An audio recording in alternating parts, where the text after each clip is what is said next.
সহিংসতায় উত্তপ্ত পার্বত্য চট্টগ্রামের রাঙামাটি ও খাগড়াছড়ি। পরিস্থিতি নিয়ন্ত্রণে আনতে দুই জেলায় ১৪৪ ধারা জারি করেছে প্রশাসন। আর বিভিন্ন সংগঠনের অবরোধের ডাকে বন্ধ রয়েছে যান চলাচল।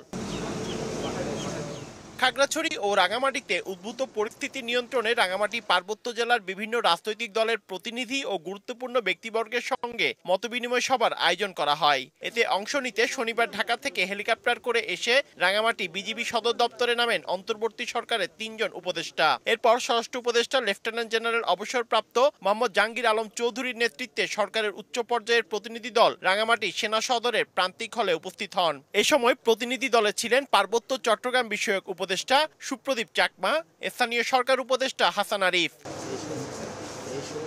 এর আগে সভাস্থলে এসে উপস্থিত হন বিভিন্ন রাজনৈতিক দল, জাতিগোষ্ঠী ও সংগঠনের নেতারা। ২ ঘন্টার বেশি সময় রুদ্ধদ্বার বৈঠক শেষে বের হন উপদেষ্টারা। স্থানীয় সরকার উপদেষ্টা হাসান আরিফ জানান, পাহাড়ের সম্প্রীতি নষ্টে বাইরে থেকে ষড়যন্ত্র করা হচ্ছে। আমরা সকলে সম্প্রীতি চাই, কিন্তু কেন জানি না কোথাও একটা ছন্দপতন হচ্ছে, এবং ছন্দপতনের ব্যাপারে প্রত্যেকের মুখে একটি শব্দ উচ্চারিত হয়েছে, ষড়যন্ত্র।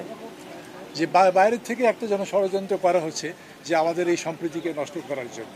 কমিশন বা একটা কমিটির মাধ্যমে তদন্ত কমিটি করে সেখানে সুষ্ঠু ব্যবস্থা করা, যারা প্রকৃত দোষী তাদের যেন আইনের আওতায় তাদেরকে নিয়ে আসা হয়। ঘটনার তদন্তে উচ্চ ক্ষমতা সম্পন্ন তদন্ত কমিটি গঠন করা হবে উল্লেখ করে স্বরাষ্ট্র উপদেষ্টা বলেন, আইন শৃঙ্খলা পরিস্থিতি যারা অবনতি করার চেষ্টা করবে তাদের ছাড় দেওয়া হবে না।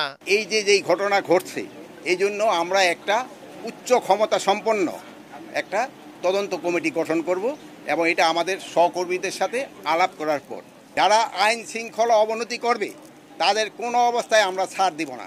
ভবিষ্যতে যদি তারা আবার চেষ্টা করে তাদের যে হাত, এটা আমরা কিন্তু ভেঙে দিব। পাহাড়ের সম্প্রীতি বজায় রাখতে সবাই ঐক্যবদ্ধ আছে বলে জানান স্থানীয় রাজনৈতিক ও বিভিন্ন সংগঠনের নেতারা। সরকার, প্রশাসন এবং জনগণ এবং সকল যার যার স্টেক হোল্ডার সকলে মিলে ঐক্যবদ্ধভাবে রাঙামাটি শহরের সেই বিশেষ করে পার্বত্য চট্টগ্রামের শান্তি ফিরিয়ে আনবে এবং সৌহার্দ্য সম্প্রীতি পরিবেশ বজায় রাখবে। আমি মনে করি নিয়মিতভাবে সম্প্রীতি সভা করলে সবার মনের ভিতরে জমে থাকা ক্ষোভগুলো উগরে দিতে পারলে তাদের মনের ক্ষোভ কমে যাবে এবং সবাই আমরা একসাথে বসবাস করতে পারব। 2 দিনের সংঘর্ষে খাগড়াছড়ি ও রাঙামাটিতে 4 জনের মৃত্যু হয়েছে।